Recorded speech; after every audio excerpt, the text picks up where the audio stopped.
Hi, this is Lethea with Farmview Creators. Today we're going to work on the Gather and Give Thanks interchangeable insert for the post holder from the Rust Covered Cottage by Christina. I'm going to go in with my Van Dyke brown semi-gel stain and my terry cloth covered sponge and staining the backboards and the acorn.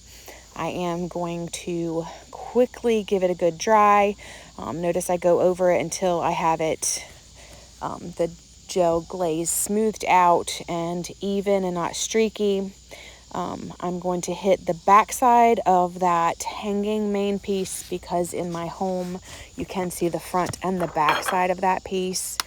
On the back, I'm not as concerned about getting in a certain darkness or consistency, but I do like it to look finished.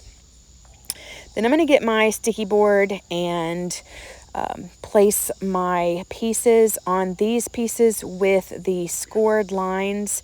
I did pre-spray them with some Topcoat matte. That helps the score lines continue to show. Then I stained the stems of the pumpkins with that Van Dyke brown. And now I'm going to water down some of the Pinecone mineral acrylic paint from Couture. That also helps it to not cover up those score lines. And notice how I'm also holding my brush parallel to the piece. For my pumpkins, I'm going to use Autumn Sage, Sophia, and Kale Sprout. Kind of going for that non-traditional look here. I will again water down those paints so that you can still see those score lines. I'm going to keep going over it. It takes a few more layers this way, but I like being able to see those score lines. I think it gives it more definition and depth. So I'm going to paint one pumpkin and one leaf in each of those colors, going over them again and again until I get them the richness that I prefer. For these, I'm kind of going for that rustic look, so I'm not going for an even look with these colors. I just kept going at it until I was happy with it. I put the acorn topper on the acorn that I stained previous. I wanted to make sure that I had enough difference in the color. And when I did that, I decided to give it another layer of the pine cone. And then I am just kind of trying to make sure that I keep my paintbrushes separated instead of mixing them up. And then gathering more paint as I need it. And again, trying to stay pretty parallel to the piece with the brush. That also helps those score lines continue to show up.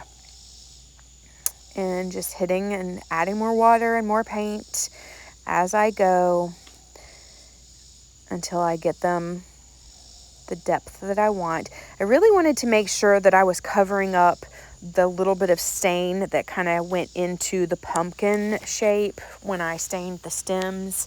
So you'll see that I have it a little darker at the top of the pumpkins. And that's okay because I'm going to go in with the full richness and a small brush and kind of paint between the score lines to again give it more depth and definition with each of those colors. And I just kept adding until I was happy with it. Did get a little bit in one of my score lines, so I took a weeding tool and kind of scraped out gently. That's another good trick, and you'll see me use that again later when I have some globs of paint on my letters. I'll use that to kind of scrape those out. So for the pumpkins and the leaves, I just went in without diluting the colors and added some more definition. I wanted it to be darker and bolder at the top and then lighter as it flowed down to the bottom of each pumpkin. So I'm just making sure I get that on all three of them and on my leaves. It takes a little time, but I think that is worth it to have a nice finished product with lots of depth and detail. So I'm putting those to the side to dry, and I'm adding my wheat stems and my words. I'm going to go in with Buttercream, and instead of it being a mineral acrylic, it is a chalk style paint from Couture. It's the first time I've used the chalk style, and I really liked it. Just like the mineral paints, it went on very smoothly with no issues. Sometimes on these letters I'll use like a little sponge dauber, but today I was just feeling it with the brush. And sometimes you do have to kind of go out and make sure that all the holes in the letters are not filled in when you use a brush. Now I'm going to go in with Spanish Sunrise on my sunflower and on the wheat, and I'm going to give that a good coat. I try to go thinner on the first coat, heavier on the second coat. The first coat, I always make sure that I'm painting with the grain of the wood as much as possible. And then hitting it with a dryer, making sure that it is really nice and dry before I add that second coat. On the second coat, I'm not as concerned about going with the grain of the wood because I've already laid down that foundation of paint. But when you paint with the grain of the wood, your paints will go on much more smoothly because the wood's not resisting the direction that you're painting. And then I'm going to hit my letters again with a second coat. Sometimes with the lighter paints, you have to do more than 2 coats. But for this chalk style paint and Buttercream, I was very impressed that I only needed 2 coats of that color for my letters. So I'm trying to make sure that I don't miss any spots and that I don't have any uneven areas with that paint. And then I'm going to give it a good dry and trying to make sure that I didn't miss any spots and have a glob anywhere. And then I have a new product that I wanted to try out. This is Couture's light brown sugar antiquing glaze. I really liked it because it kind of gave a sparkly gold shine to the pieces. I hope you can see that. I just brushed it on with my finger. I could have used it with a brush if I'd wanted to, or even a sponge dauber. And now I'm going to go in on those letters and just kind of sand them down because I'm going for that rustic look. I did change my sandpaper to a higher grit because I didn't want it to be streaky. And then there you go, seeing me getting out the globs of paint from the insides of my letters. You just got to do what you got to do sometimes. And I gave each of the pumpkins a good little sand, and I tried to hit the leaves a little bit as well. And now I'm going to go in with my favorite Debbie's DIY dark wax and my wax brush that I keep in a baggie so that it does not get completely dry between uses. And I'm just hitting the edges of those letters and then using my fingers to kind of buff it through the letters to give it that aged look. Then I'm going to hit the edges of my pumpkins and also kind of streak through the center in at least 2 kind of swooping along with those score marks as I go. And again, always buffing with my fingers, hitting all of the pieces,